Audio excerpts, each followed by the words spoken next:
तो hello guys, जैसे आज हमको यहाँ पर हमारे बीएलओ के द्वारा या यहाँ पर पत्र प्राप्त हुआ है भारत निर्वाचन आयोग गणना प्रपत्र। तो जैसे आपको भी यहाँ पर कुछ तरीके से फॉर्म प्राप्त हुआ है। अब जैसे इस फॉर्म को कैसे फिलअप किया जाता है वही इस वीडियो में जानेंगे।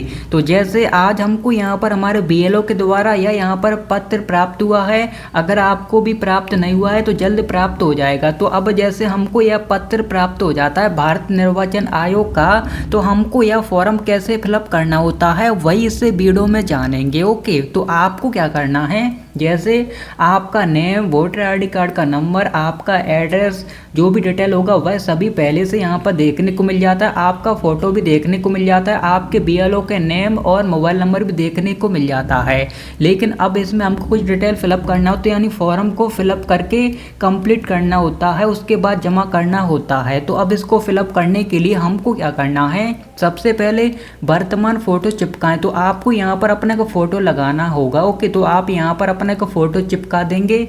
उसके बाद अपना जन्म तिथि यानी आपका डेट ऑफ बर्थ क्या है, तो जो भी डेट ऑफ बर्थ आपके जैसे वोटर आईडी कार्ड, आधार कार्ड में, वही आप यहाँ पर लिख देंगे। उसके बाद आधार संख्या, यानी आप यहाँ पर अपना आधार नंबर लिख सकते हैं, लेकिन यह ऑप्शन वैकल्पिक है यानी ऑप्शनल है। आप यहाँ पर कुछ लिखें या ना फिर ना लिखें। उसके बाद मोबाइल नंबर लिख देंगे अपना। उसके बाद पिता अभिभावक का नाम, तो आपको यहाँ पर अपने फादर का नेम लिखना है। ओके, आपको यहाँ पर अपने फादर का ही नेम लिखना है और यहाँ पर आपको कुछ नहीं लिखना है। अब जैसे आपके फादर का आपको यहाँ पर वोटर आईडी कार्ड का नंबर लिख देना है अगर है, अगर नहीं है तो आप कुछ ना लिखें। उसके बाद आपको यहाँ पर अपने माता का नेम लिखना है। उसके बाद आपको यहाँ पर अपने माता का वोटर आईडी कार्ड का नंबर लिखना है, अगर है तो लिख देना है, नहीं है तो नहीं लिखना है, बस अपने फादर मदर का नेम लिख देना है। उसके बाद आपको यहाँ पर पति या पत्नी का नेम, तो जैसे अगर कोई वाइफ है तो आप यहाँ पर क्या कर सकते हैं, तो आप यहाँ पर अपने हस्बैंड का नेम लिख सकते हैं, या फिर जैसे आप हस्बैंड हैं तो आप यहाँ पर अपने वाइफ का नेम लिख सकते हैं। अगर जैसे आप पति पत्नी है तो भी आपको यह फिलअप करना है, अदरवाइज आपको फिलअप नहीं करना है। तो जैसे एक वाइफ है तो अपने हस्बैंड का नेम, अपने हस्बैंड का वोटर आईडी कार्ड का नंबर लिख देंगे, या फिर जैसे कोई हस्बैंड है तो अपने वाइफ का नेम, अपने वाइफ का यहाँ पर वोटर आईडी कार्ड का नंबर लिख देंगे। अगर वाइफ हस्बैंड है तो ही यह कॉलम फिलअप करना है, अदरवाइज इन दोनों को छोड़ देना है। यह डिटेल फिलअप करने के बाद अब जैसे आपको यहाँ पर देखने को मिलता है, आपको यहाँ पर नीचे दो कॉलम दिए जाते हैं, पिछले SIR की मतदाता सूची में मतदाता का विवरण, पिछले कॉलम में दिए गए संबंधी का विवरण।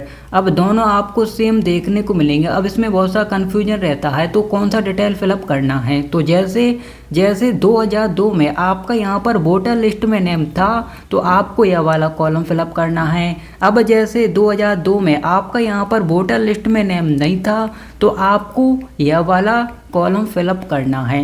अब जैसे हम जैसे अपने फादर का या जैसे मदर का जैसे फॉर्म फिलअप कर रही हैं, तो जैसे हमारे फादर या मदर का तो यहाँ पर 2002 में वोटर लिस्ट में नेम भी था, वोटर आईडी कार्ड भी था, लेकिन हमारा नहीं था, तो हम यहाँ पर यह वाला कॉलम फिलअप करेंगे। और जैसे वोटर लिस्ट में 2002 में सन 2002 में नेम था और वोटर आईडी कार्ड भी था, तो हमको यह वाला कॉलम फिलअप करना है। और जैसे हम उनके बेटे हैं तो हमको यह वाला फॉर्म फिलअप करना होगा, यानी इस साइड का फिलअप करना होगा, इस साइड का छोड़ना होगा। ओके, तो जैसे 2002 में वोटर लिस्ट में नेम था, वोटर आईडी कार्ड था, तो हमको यह वाला फिलअप करना होगा। तो कैसे फिलअप करना है, तो सबसे पहले वह जानेंगे। जैसे 2002 में वोटर लिस्ट में नेम था, 2002 में वोटर आईडी कार्ड बना हुआ था सन 2002 में, तो यह फिलअप करना है। तो उसके लिए निर्वाचक का नेम, तो जैसे फादर का नेम हम यहाँ पर एंटर कर देंगे। जैसे फादर का फॉर्म फिलअप कर रहे हैं, उसके बाद फादर का ही यहाँ पर जैसे वोटर आईडी कार्ड का नंबर, उसके बाद संबंधी के नेम में उनके पिता का नाम और यहाँ पर क्या रिलेशन है सन लिख देंगे। उसके बाद जिला यानी डिस्ट्रिक्ट, उसके बाद राज्य यानी स्टेट, उसके बाद विधानसभा यानी असेंबली कौन सा, वह आपको यहाँ पर लिखना होगा।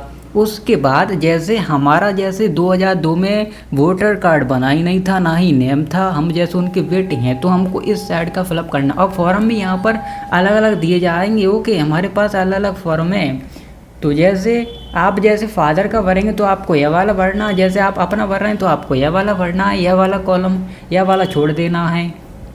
तो जैसे हम अपना भरेंगे, जैसे हमारा 2002 में वोटर आई डी कार्ड नहीं बना था, ना ही वोटर लिस्ट में नाम था, नहीं था, तो इसमें हमको क्या करना है, जैसे आपका यहाँ पर 2002 में वोटर लिस्ट में नेम नहीं था, ना ही आपका वोटर आई डी कार्ड बना था, तो इसमें आपको अपने फादर का डिटेल फिलअप करना है। ओके, अपना डिटेल फिलअप नहीं करना है। अगर 2002 में वोटर लिस्ट में नेम था, वोटर आई डी कार्ड बना था, तो यह डिटेल फिलअप करना है, अपना ही डिटेल फिलअप करना है।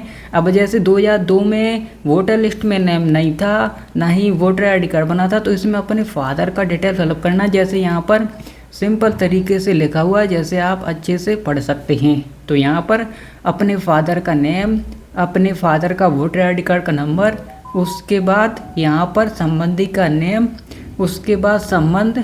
तो हम यहाँ पर क्या कर सकते हैं, अपने फादर का नेम, उसके बाद रिलेशन सन हम यहाँ पर लिख सकते हैं, उसके बाद जिला यानी डिस्ट्रिक्ट, उसके बाद राज्य यानी स्टेट, उसके बाद विधानसभा यानी असेंबली का नेम। उसके बाद आप यहाँ पर क्या कर सकते हैं, अपने सिग्नेचर कर सकते हैं, या आपका घर का कोई भी सदस्य यहाँ पर सिग्नेचर कर सकता है, और इसको जमा कर देना। आपका फॉर्म यहाँ पर कंप्लीट फिलअप हो चुका।